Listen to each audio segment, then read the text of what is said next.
Lo dijo él. A primera hora. 7:26 en la mañana. En las últimas horas, una columna de el jurista Felipe Rodríguez ha servido para quitar el avispero sobre lo que significa la independencia judicial. Ha establecido unas alertas el doctor Rodríguez en primicias, fue publicada esta columna. Hoy les traigo una historia que indigna y da asco, que nos permite entender por qué en este país cada vez son menos los jueces que se juegan por la patria. A partir de aquello, Felipe Rodríguez ubica una serie de datos en esta columna que fueron recogidos y validados por la periodista Jacqueline Rodas de Coavisa en un reporte que lo difundió el canal el día de ayer en el noticiero. Quiero poner el contexto de la entrevista que vamos a tener con el doctor Pablo Encalada a partir de ese reportaje. Ruédeme, por favor, el reportaje. En 2022, Carlos Serrano se convirtió en uno de los 14 jueces anticorrupción y crimen organizado, unidad creada con la promesa de enfrentar el creciente problema delincuencial de las mafias del narcotráfico. 3 años después, este miércoles 17 de diciembre, el juez Serrano decidió abandonar su despacho y no volver más para salvaguardar su vida. Todo empezó en noviembre, cuando un funcionario del Consejo de la Judicatura le citó fuera del complejo judicial para reunirse con terceros. Él se negó, luego lo llamó a su despacho y de frente le dijo que debe declarar inocente al principal implicado del caso Euro 2024, el serbio Yesdimir Serdán, a quien la Fiscalía identifica como la cabeza de un entramado de lavado de activos y narcotráfico. El juez grabó todo. El 21 de noviembre pasado, el tribunal del que formó parte Serrano condenó al serbio a 10 años de prisión. Ese día el sentenciado, según consta en este parte policial, cruzó su dedo índice bajo el cuello en señal de amenaza de muerte. Días antes, la policía desactivó un coche bomba detrás del complejo judicial, en la calle que da a su oficina. Pese a todo, este 2 de diciembre le quitaron la protección. Los 2 policías que lo cuidaban le mostraron este oficio, ordenando que dejen de acompañar al juez Carlos Serrano. Al siguiente día, él pidió a la judicatura se restituya de manera inmediata la protección con la que contaba anteriormente. No tuvo respuesta. El 4 de diciembre decidió renunciar de forma irrevocable, pero hasta la fecha no le aceptan la renuncia. Carlos Serrano, además, forma parte del tribunal que el próximo 24 de diciembre debe juzgar al alcalde de Guayaquil, Aquiles Álvarez. Juicio que debía darse en enero, pero se adelantó. Él no iba a estar presente. Tenía vacaciones preaprobadas desde el 20 de diciembre hasta el 3 de enero, pero las revocaron. Sin más opción, este miércoles envió este oficio. Se está poniendo en peligro mi vida e integridad al obligarme a continuar con las labores jurisdiccionales, fuente de mi situación de peligro, sin ningún tipo de resguardo personal. Protegiendo mi vida e integridad, no laboraré desde hoy, 17 de diciembre de 2025. Hasta el cierre de este reportaje, ni la Fiscalía ni la Judicatura han informado si están investigando este caso, que hoy se hizo público en una columna de opinión y cuyos hechos fueron corroborados por Televistazo. Muy bien, Pablo Encalada está con nosotros. Doctor, bienvenido, ¿cómo le va? Buenos días, doctor. Buenos días, Fabricio, buenos días, Andrea, buenos días a toda la audiencia. Realmente estoy aterrado con esta situación, hasta con un poco de miedo, Fabricio, le cuento. Hasta con un poco de miedo de dar esta entrevista, porque lo que está denunciando, claro, a partir de la columna de ayer de Felipe Rodríguez, luego de Coavisa, digamos, si separamos un poco esto de lo último que se menciona de Aquiles Álvarez, yo preferiría separarlo. Lo que está diciendo es que hay una presión por parte de altos funcionarios del Consejo de la Judicatura para favorecer a criminales, a líderes de organizaciones criminales. No es solo un tema de independencia judicial, digamos, desde lo político, ¿no?, que es lo que lamentablemente, de lo que estamos acostumbrados y que nos escandaliza. Es que esa presión, esa intervención, esa afectación a la falta de independencia tiene que ver con intereses de organizaciones criminales en el actual Consejo de la Judicatura. De alguna manera, y guardando las distancias, recuerde usted que cuando aparece el caso Metástasis, que yo siempre cito, para mí ha sido el caso más emblemático de la Fiscalía de Diana Salazar. Ese caso nos reveló, por ejemplo, este maridaje de operadores de justicia con abogados de libre ejercicio y con capos del crimen organizado, que casi que controlaban decisiones judiciales. Es exactamente eso, Fabricio. Y por eso está preso Wilman Terán, ¿no? por esos nexos, por esos vínculos con el crimen organizado, es que Wilman Terán, el anterior presidente del Consejo de la Judicatura, esté en la cárcel. Pero parece que no ha pasado nada, parece que esto fue hace 3 décadas, no, fue recién. Y hay otras denuncias de la misma naturaleza en este momento. Y a mí lo que más me escandaliza todo, la verdad, es muy grave lo que está pasando acá.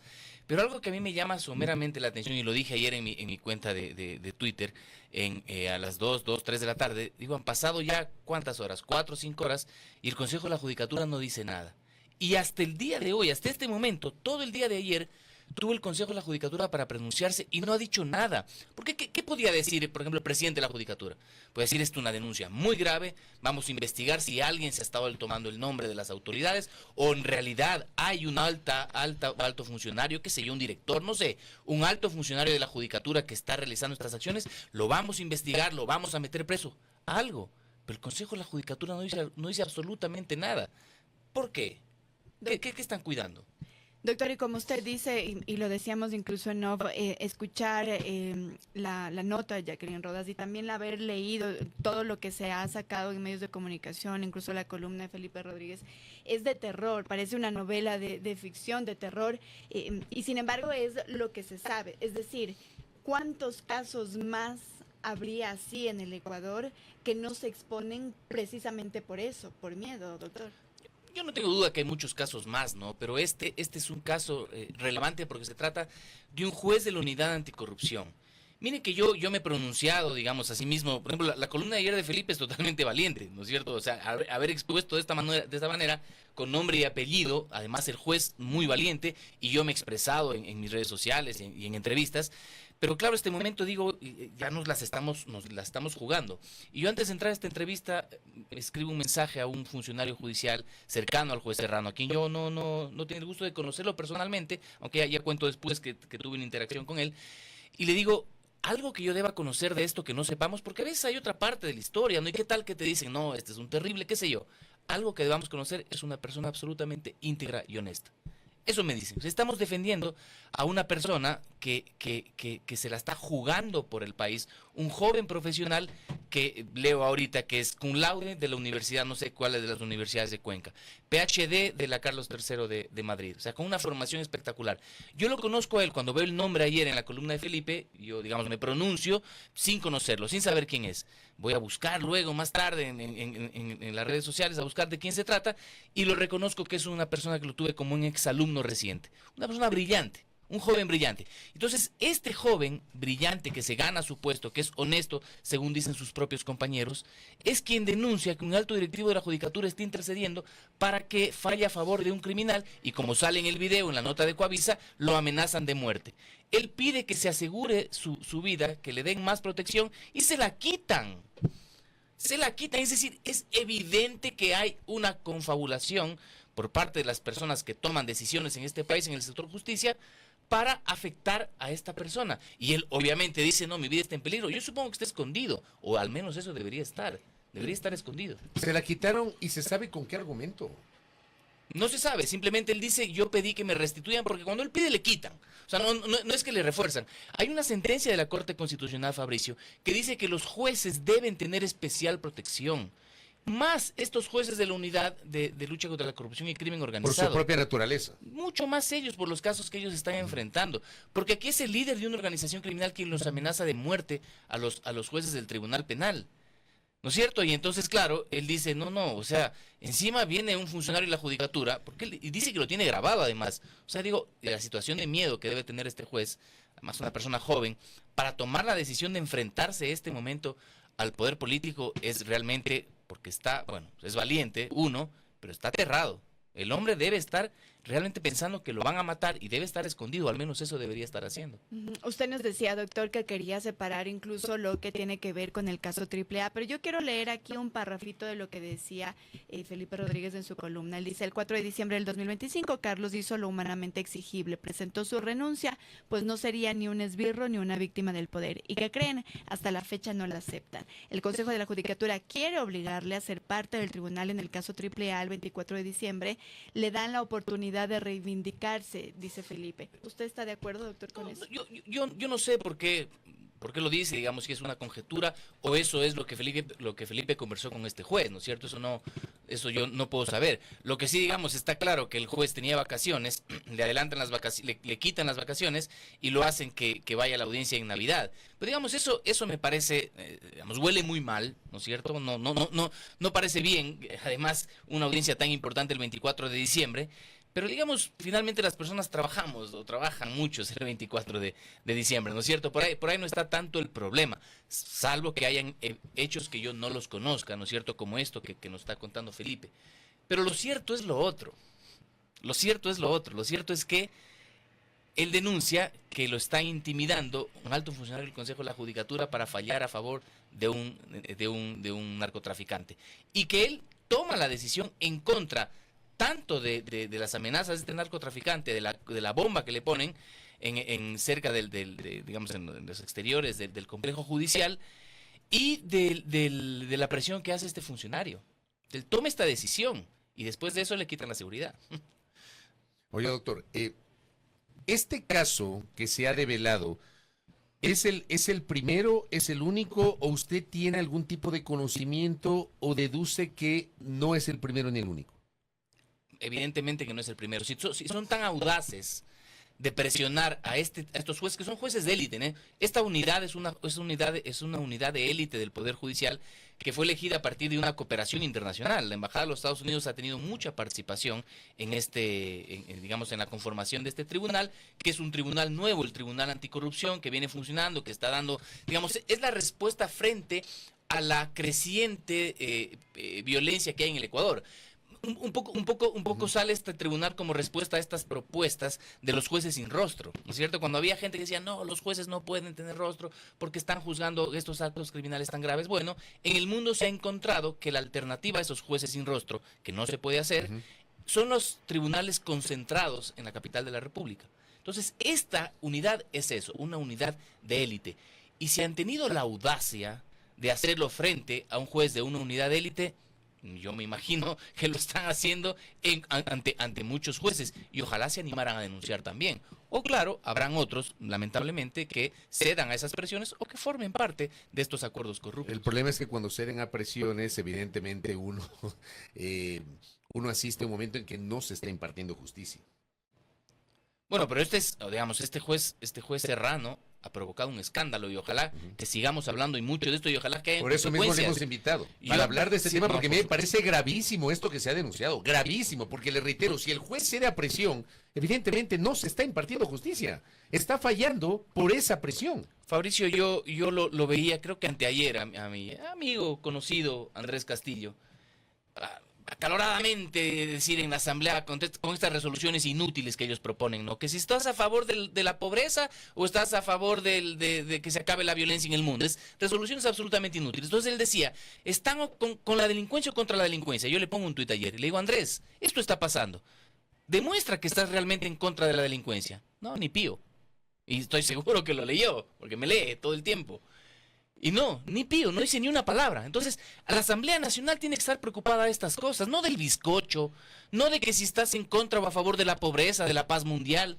Acciones concretas frente a hechos gravísimos que pasan en el país. No estas propuestas ridículas que no van a prosperar como las propuestas de reformas Yo mañana legales. voy a comentar el tema de la Asamblea, porque la Asamblea se va de receso el día lunes. Y a mí me parece que en los últimos meses, sobre todo, se han dedicado a básicamente cambios del orden del día para debatir proyectos de resolución que no tienen ningún tipo de fuerza legal, sino instalar narrativas. Por ejemplo, lo que pasó esta semana, 2 proyectos de resolución, cuando deberían destinar sus energías a aprobar legislación o reformas que se requieren. O a fiscalizar esto, Fabricio. Esto tiene que ser fiscalizado desde la Asamblea Nacional. Tiene que aclararse, no puede ser posible que haya una denuncia de esta naturaleza, de esta gravedad, y que la Asamblea Nacional estén discutiendo tonterías. ¿Qué está haciendo la Fiscalía? Yo supongo, estoy seguro de eso, Fiscalía ya habrá iniciado una investigación previa de oficio. De esto estoy seguro, Fabricio, porque no hay forma que no se haya iniciado una investigación previa sobre esto. El juez dice que tiene grabaciones, es decir, es fácilmente identificable quién fue ese funcionario que fue a ejercer presión en favor de un narcotraficante. Y ese funcionario tendrá que decir si actuó solo o actuó con otras personas. Antes del 16 de noviembre nos decían incluso que era necesario reformar la Constitución, cambiar la Constitución porque las leyes beneficiaban a los delincuentes. Pero yo le pregunto ahí, doctor, ¿esto es algo de leyes? Es decir, lo que ocurre ahora, lo que estamos viendo ahora, ¿se cambia con leyes, se cambia con la normativa? De ninguna manera. Yo lo he dicho siempre, lo repito, a Fabricio estar cansado de escucharme lo mismo. El problema del Ecuador no es un problema de leyes. Es que yo digo lo Es mismo. es un problema de impunidad. Quizás el principal problema del Ecuador es la impunidad. La impunidad que viene dada no solo porque no se sancionen los delitos, sino porque no hayan consecuencias para los actos, en este caso de un funcionario público. Pero yo le pongo un ejemplo. El presidente de la República no encargó el poder para irse a hacer campaña a la vicepresidenta. Y ese caso no pasó nada. Eso es impunidad. Y yo no digo que se vaya a la cárcel. Yo lo que estoy diciendo es que en Pero este país... hay una legislación que dispone una obligación, y si esa obligación no se cumple, tiene que haber una consecuencia. Porque en este país la gente está acostumbrada a hacer lo que le da la gana y a que no haya ninguna consecuencia.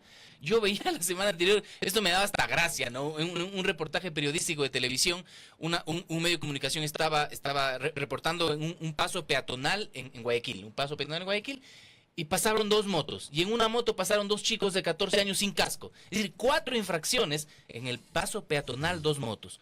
4 infracciones en 2 segundos. Entonces, en televisión nacional. Entonces, claro, ¿por qué hacen eso? Porque hay una cultura de ilegalidad, porque la gente sabe que puede hacer lo que le da la gana sin consecuencias. Este caso tan grave no va a tener consecuencias penales, consecuencias políticas, no las va a haber. El caso de las Malvinas, en el cual no permitieron que lo fiscalice la Asamblea Nacional. Y yo no digo que el señor ministro de Defensa se vaya a la cárcel. No había responsabilidad política Tiene en una ese caso. responsabilidad política. Claro que sí, caso Progen. Otra vez, yo no sé si los ministros tienen responsabilidad penal. Archivaron la posibilidad del juicio político en la Asamblea Nacional. Este también lo van a archivar. Vamos a ver de qué lado están. Del lado de los delincuentes, como dice Andrés Castillo, tan histriónico como él. ¿Están del lado de los delincuentes o del lado de los ciudadanos? Demuéstralo. Ahora demuéstralo. Y Andrés le contestó ayer cuando usted le hizo alguna referencia. Y me lee. Y él sabe que estoy ahí. Pero no le contestó a Andrés. No, está pendiente de todo lo que digo, pero de eso no, porque seguramente está preguntando a ver cómo tiene que actuar. Oiga, ¿no? doctor, me envía, y gracias por el aporte a María Dolores Miño, del Observatorio de Derechos y Justicia. Y, por ejemplo, me envía una alerta que hizo la ODJ, el ODJ el 17 de octubre. La violencia contra operadores judiciales pone en riesgo la independencia de la justicia en el Ecuador. Con el asesinato del juez Marcos Mendoza ocurrido el 16 de octubre, registran 9 ataques contra la función judicial en 2025, y ahí refieren esta situación de ataques, incluso las zonas donde se generaron estos ataques, ¿no?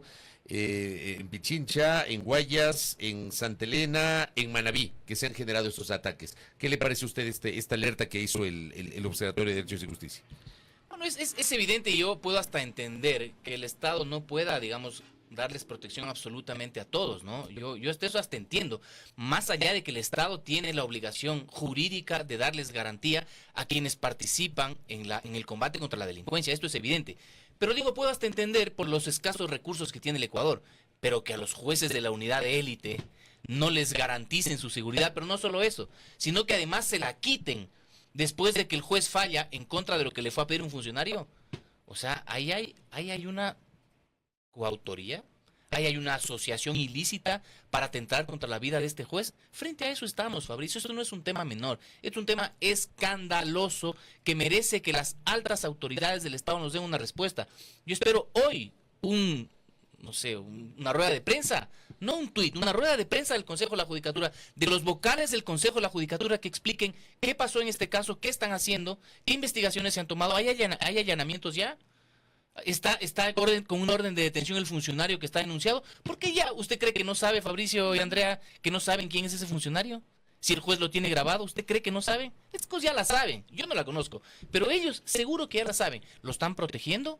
Ojalá que el silencio que se ha mantenido en estas horas sea para tomar acciones, y ojalá pronto conozcamos la detención de este ciudadano. Por acá nos dice una oyente, Lucrecia, demasiado optimista, doctor Encalada, pedirle tanta prolijidad a la fiscalía. ¿Qué le dice? Que yo como ciudadano no me queda más alternativa que confiar en el funcionamiento de las instituciones. O sea, yo Yo sé que permanentemente nos defraudamos en este país por el mal funcionamiento de las instituciones, pero es que no me queda otra. O sea, ¿cuál es la herramienta que tenemos? El derecho, las leyes, el marco jurídico, las instituciones. Y uno tiene que esperar que estas funciones funcionen y hagan su trabajo. ¿Quién quita que más tarde nos sorprenden con unos operativos en reacción a estas denuncias? Veamos, ¿no? Yo sí soy bien escéptico de eso. Oiga, ¿quién otorga la seguridad a los jueces? ¿La Judicatura o el Ministerio del Interior? Porque es el Ministerio del Interior, entiendo. Digamos, ¿no? la Policía Nacional, ¿no es cierto?, a partir de los pedidos que formula el Consejo de la Judicatura. O sea, es la Judicatura que hace el pedido. Si la Judicatura no hace el pedido, la policía no asigna esa seguridad. Por supuesto. Y los jueces de esta unidad tienen, y yo al menos los he visto a todos, que andan con su seguridad. O sea, sí tienen una persona que los custodia, uno al menos. Acá no, acá le quitaron. ¿Cómo se entiende que, por ejemplo, a jueces, a propósito de un mensaje que recibo, gracias Javier por este mensaje, no les den seguridad, pero por ejemplo sí tenemos legisladores que tienen seguridad, porque hay ciertos legisladores que andan con seguridad? Fabricio, yo recuerdo que en los últimos meses del gobierno de Guillermo Lasso se adquirieron, me parece que 90 vehículos blindados. Son unos carros, pero los jueces los jueces anticorrupción, andan en esos vitaras viejos que tiene el Estado, por si acaso, ¿no es cierto? Y con un policía, con un custodio. Pero en esos vitaras viejos andan. Yo recuerdo que estos 90 carros que compró en el gobierno de Guillermo Lasso, blindados pero espectaculares, yo creo que habría que hacer una investigación periodística de dónde están. ¿Quién los tiene?